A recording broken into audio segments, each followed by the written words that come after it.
Espainiako gobernuaren eta Jaurlaritzaren artean aste honetan bi hitzordu badaude, bi bilera izango dira, ikusten da badagoela sintonia bat, badagoela akordiorako, gaitasun bat momentu honetan. EH Bildutik nola ikusten duzu hori? Bueno, ikusten dugu kezkaz eta egia da.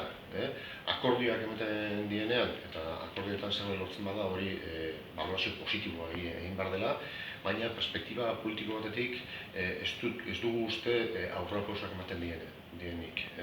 Euskal gizarteak ez daka memoria ahula eta gogoratzen du oraindik aurreko legealdian bertan, orain dela ezer, nola Alderdi Popularrak bere benetako papera eta benetako aurpegia saltzen zuen. Gehiengo absoluta aprobetxatuz inposizioa besteik ez zuen egiten, bertako eskumenak arguiatuz, lege organikoen bitartez, oinarrizko legeen bitartez eskumenak ahultzen zizkigun, edo eta bertan onartutako lege eta proposamen desberdinei helegitea besteak ez zizkin aurkezten. Orain zer gertatzen da, Alderdi Popularrak ez dagoela gehiengo absolutua, eta beraz behar ditu akordio batzuk. Akordio horien baitan gauzatu lortu daitezke, baina guretzako gaurko ogia eta biharko gozea izan daiteke, eta ez dezagun ahaztu akordio horiek beste gauzatu ditutela baita.